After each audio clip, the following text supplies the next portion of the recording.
இப்ப பல ஏடிஎம்கேல இருந்து அமைச்சர்கள் வந்து இங்க ஜாயின் பண்ணிட்டு இருக்காங்க டிவிகேக்கு. அது ஒரு சில பார்த்தா நன்மைன்னு சொல்லலாம், ஒரு சில பார்த்தா வந்து நிறைய ஜாயின் பண்ற அத்தனை அமைச்சர்களுக்கும் அவங்க மேல ஏதோ ஒரு வழக்கு இருக்கு அப்படின்றது மாதிரி ஒரு விமர்சனங்கள் இருக்கு.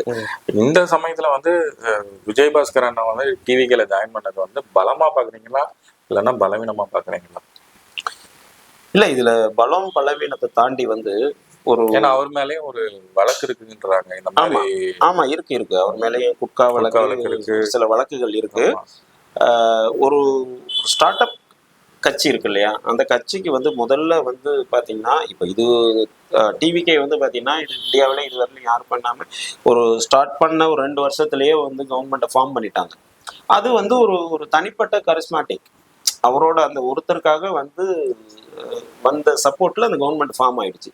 பட் இன் ஃபியூச்சர் அந்த கட்சி வந்து வேற வேற இன்னும் பல ஆண்டுகள் வந்து கடந்து போக வேண்டிய சூழல் இருக்குன்னா அந்த கட்சியோட அடிப்படை அந்த கீழ்த்தட்டு அந்த ஸ்ட்ரக்சர் இருக்குல்ல, அந்த ஸ்கெலிட்டன் இருக்குல்ல, அதை வந்து ரொம்ப ஸ்ட்ராங்கா பில்ட் பண்ணணும். இன்னைக்கு திமுகவுக்கு இருக்கிற மாதிரி அதிமுகவுக்கு இருக்கிற மாதிரி தாவேகாவுக்கு இல்லை. புரியுதா? இந்த ஓட்டுகள் இன்னைக்கு ஒரு கோடி 72 லட்சம் ஓட்டுன்றது அந்த ஒருத்தருக்காக, விஜய் என்ற ஒரு தனி மனிதருக்காக விழுந்த ஓட்டுகள். இதை இப்படியே தொடருமா அப்படின்னா அது நடக்காது. அப்ப அந்த கட்சியை இன்னும் வந்து ஒரு ஸ்ட்ராங்கா ஒரு பில்ட் பண்ற ஒரு இடத்துக்கு அந்த கட்சி நகரணும். அப்போ அதுக்கு என்ன நடக்குதுன்னா, இப்ப அதே இந்த மாதிரி ஒரு அதிர்பதிரியான ஒரு வெற்றியை ஒரு கட்சி பெறும்போது ஆப்போசிட்ல இருக்கிற எதிர்கட்சிகள் பலவீனம் அடையும் போது இயல்பாவே அங்கிருந்து தொண்டர்களும் சரி தலைவர்களும் சரி ஒரு அந்த கட்சியை நோக்கி நகர்றது இயல்பு. ஒரு கேள்வி இருக்கு, ஒருவேளை கேஸ் இருக்கிறதுனால ஆளுங்கட்சிக்கு வந்துட்டால் நம்ம அந்த கேஸ்ல இருந்து தப்பிச்சுக்கலாம்னு ஒரு விஷயம் இருக்கா? இல்ல மாதிரி இல்லைன்னா டிஎம்கே குற்றச்சாட்டுற மாதிரி வந்து இதுல ஒரு குதிரை பேரம் நடந்திருக்கா? ஏன்னா இல்ல வலுக்கட்டாயமா வர வைக்கப்பட்டிருக்காங்களா? இந்த மாதிரி ஒரு விஷயங்கள் வந்து எதிர்கட்சிக்காரங்க குற்றமா சொல்றாங்க. அதை நீங்க எப்படி பாக்குறீங்க? ஓகே, நீ கேட்கறது கரெக்ட்.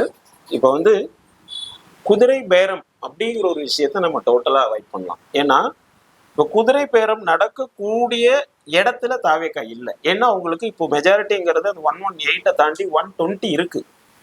இப்போ கூட்டணி கட்சிகள் மினிஸ்ட்ரியிலே ஃபார்ம் பண்ணிட்டாங்க.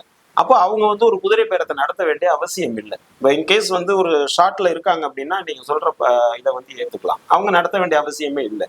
அப்படி இன்கேஸ் வந்து ஒரு உதயநிதி சார் வந்து என்ன சொல்றாங்கன்னா ஒரு பேக்கப் கீப்பே ரெடி பண்ணிட்டு இருக்காங்க, எங்க கவுந்துருமோன்ற பயத்துல அப்படிங்கிற மாதிரி ஒரு இது எதிர்கட்சிகள் வழக்கமா சொல்றது. அது திமுக மாதிரி வந்தீங்கன்னா அந்த தோல்வி இன்னும் வந்து அவங்க ஜீரணிக்க முடியாத ஒரு இடத்துல இருக்காங்க. ஏன்னா இப்ப இதே இடத்துல வந்து பொதுவாவே வந்து அதிமுக திமுக அதிமுகன்னு மாறி மாறி தான் ரூல் பண்ணிட்டு இருந்திருக்காங்க. பட் இந்த தடவை அதிமுக ஜெயிச்சிருந்தா கூட அவங்களுக்கு இவ்வளவு பெரிய ஒரு பிதற்றலோ ஒரு இந்த ஓலமோ வந்து வந்திருக்காது.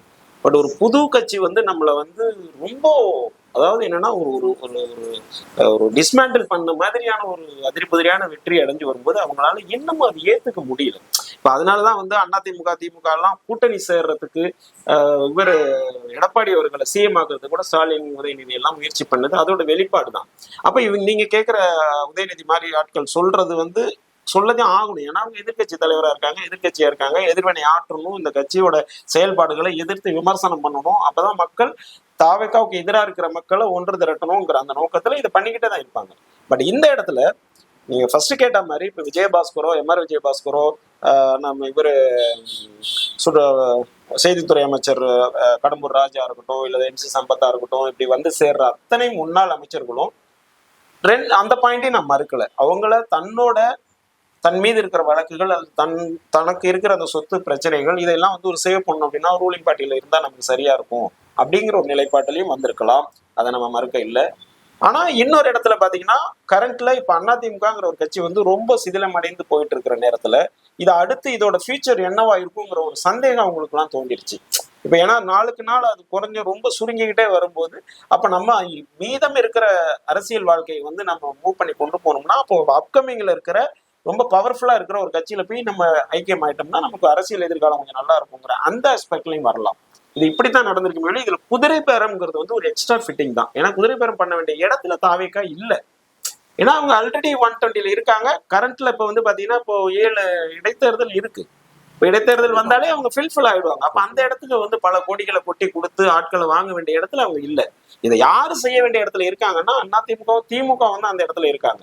ஏன்னா ஆட்சி அமைக்கிறதுக்கு இப்போ ஸ்டாலின், முன்னாள் முதல்வர் ஐயா ஸ்டாலின் பாத்தீங்கன்னா, அவர் போற கல்யாண வீடா இருக்கட்டும், எந்த இடமா இருக்கட்டும், ஒரு 6 மாதத்துல ஆட்சி கவிழ்ந்துரும், 3 மாதத்துல ஆட்சி கவிழ்ந்துரும், எப்போது வேண்டுமானாலும் எலெக்ஷன் வரலாம், தயாரா இருங்க அப்படின்னு சொல்லிக்கிட்டே இருக்காங்க.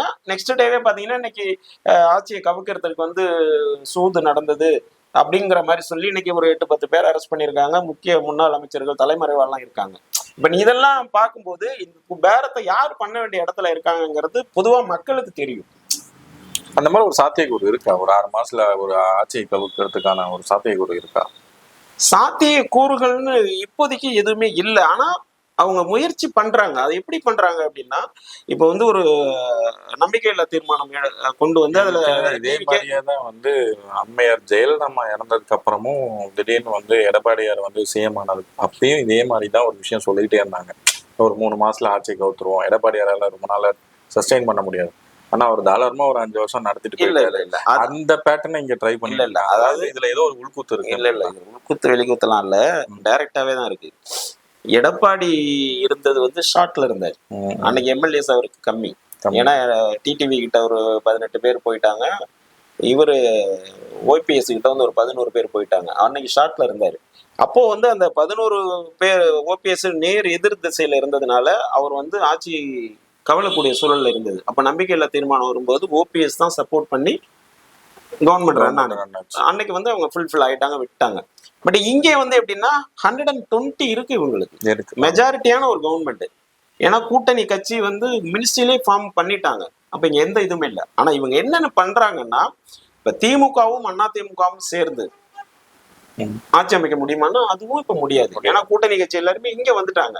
அப்ப இவங்க என்னன்னா இன்னொரு 4 மாதம் கழித்து வந்து பாத்தீங்கன்னா நம்பிக்கையில்லா தீர்மானம் கொண்டு வரலாம். அப்ப கொண்டு வரும்போது தாவேகா எம்எல்ஏஸ்ல இருந்து ஒரு 5 பேரையோ இல்ல 10 பேரையோ இவங்க வந்து ஒரு விலை கொடுத்து வாங்கி அவங்க வந்து அந்த நம்பிக்கையில்லா தீர்மானத்தின் மீது ஓட்டெடுப்புல எதிரா செயல்பட்டுட்டாங்க அப்படின்னா ஆட்சி கவலைக்கூடிய வாய்ப்பு ஒண்ணு இருக்கு. சோ அதுக்கான முயற்சியை பண்ணி தான் இன்னைக்கு இந்த இப்ப எல்லாரும் அரெஸ்ட் பண்ணி